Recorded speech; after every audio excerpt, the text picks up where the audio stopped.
সম্পূর্ণ ঘরোয়াভাবে আলু দিয়ে মটনের এই পাতলা ঝোলের রেসিপি একবার এইভাবে বানিয়ে নিন। তাহলে রবিবারের দুপুরের মেনুটা জাস্ট জমে যাবে। গরম গরম ধোয়া ওঠা ভাতের সাথে যদি এইরকম একটা লাল লাল ঝাল ঝাল মটনের ঝোলের রেসিপি থাকে, তাহলে আর কোনো কিছুর প্রয়োজনই হবে না। নমস্কার, আমি রিয়া। আমার চ্যানেলে নতুন একটি পর্বে আপনাদের সকলকে স্বাগত জানাই। আশা করি আপনারা সকলেই ভীষণ ভালো আছেন। প্রত্যেক দিনের মতো আজও নতুন একটি রেসিপি নিয়ে আপনাদের সামনে চলে এলাম। আজকে শেয়ার করতে চলেছি লাল লাল ঝাল ঝাল আলু দিয়ে মটনের পাতলা ঝোলের রেসিপি। চলুন তাহলে রেসিপি দেখে নেওয়া যাক। তবে রেসিপির শুরুতেই প্রত্যেক বন্ধুদের কাছে অনুরোধ রইল পুরো রেসিপিটি জুড়ে থাকার। চলুন তাহলে রেসিপি শুরু করা যাক। এই রেসিপির জন্য আমি প্রথমে 300 গ্রাম মটর নিয়েছি, আর ওটা পরিষ্কার করে নিয়েছি। আর তার সাথে এই রান্নার জন্য বাকি উপকরণগুলো গুছিয়ে নিয়েছি 3টে আলু খোসা ছাড়িয়ে মাঝখান থেকে কেটে নিয়েছি কিছুটা কাঁচা লঙ্কা, একটা টমেটো এবং 3টে পেঁয়াজ। প্রথমে আমি আলুগুলোকে একটু ভেজে নেব। তেলটাকে আগে থেকে গরম করে নিয়েছিলাম। গ্যাসের আঁচটাকে মিডিয়ামে রেখে আলুগুলোকে একটু নাড়াচাড়া করে উল্টে পাল্টে লাল লাল করে ভেজে নেব।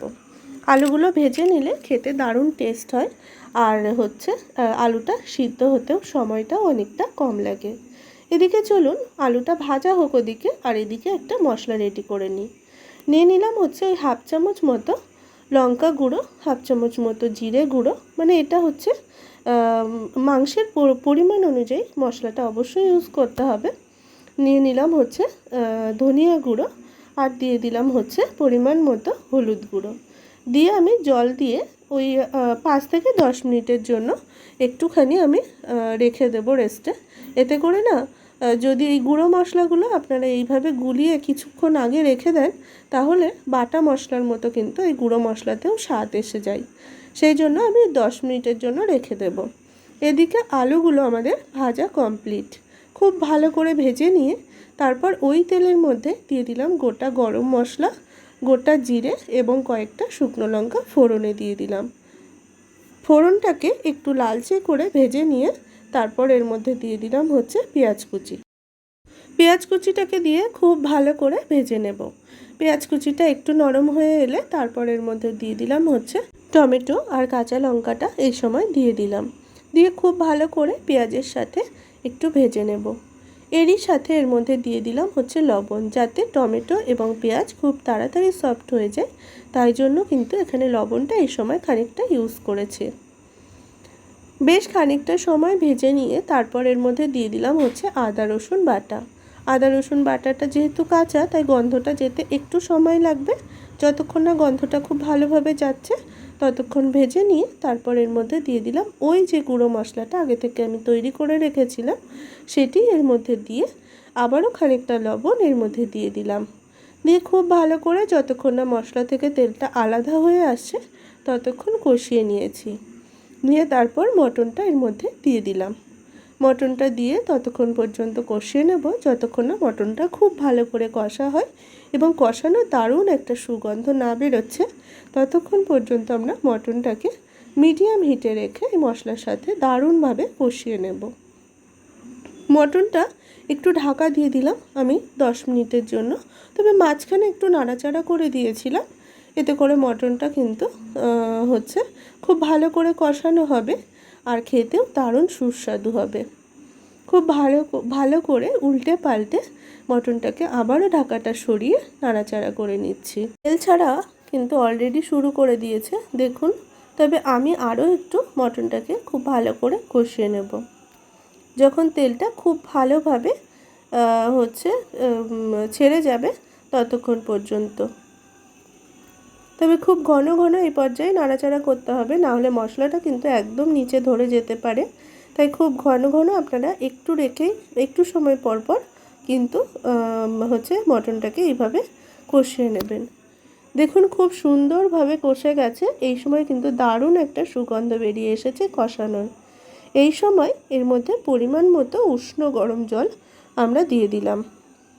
খুব ভালো করে নাড়াচাড়া করে এরপর ঢাকা দিয়ে আমরা রান্নাটা করে নেব। আজকের রান্নাতে আমি কোনো রকম প্রেসার কুকার ইউজ করছি না, এইভাবে কিন্তু ঢাকা দিয়ে রান্নাটা আমরা করে নেব।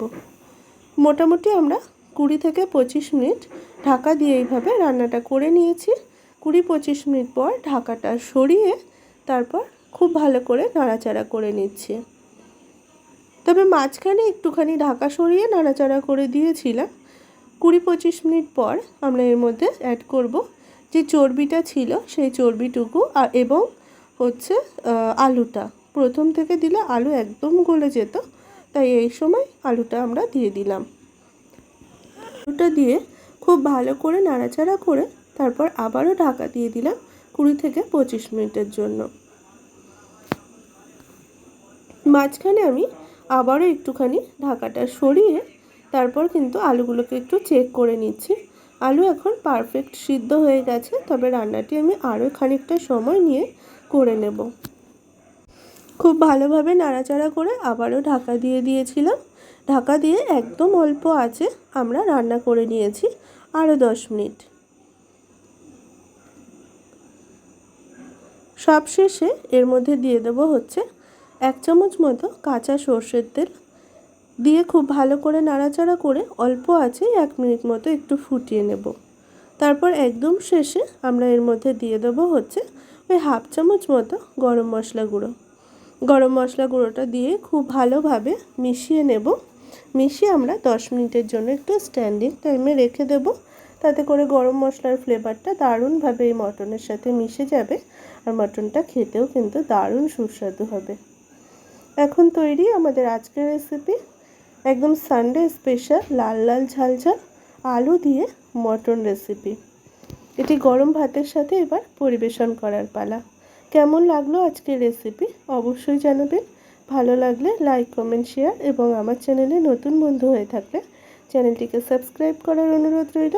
সবাই ভীষণ ভালো থাকবেন। আবারও নিয়ে আসবো নতুন একটি রেসিপি। ততক্ষণের জন্য অনেক অনেক ভালো থাকবেন সকলে। ধন্যবাদ।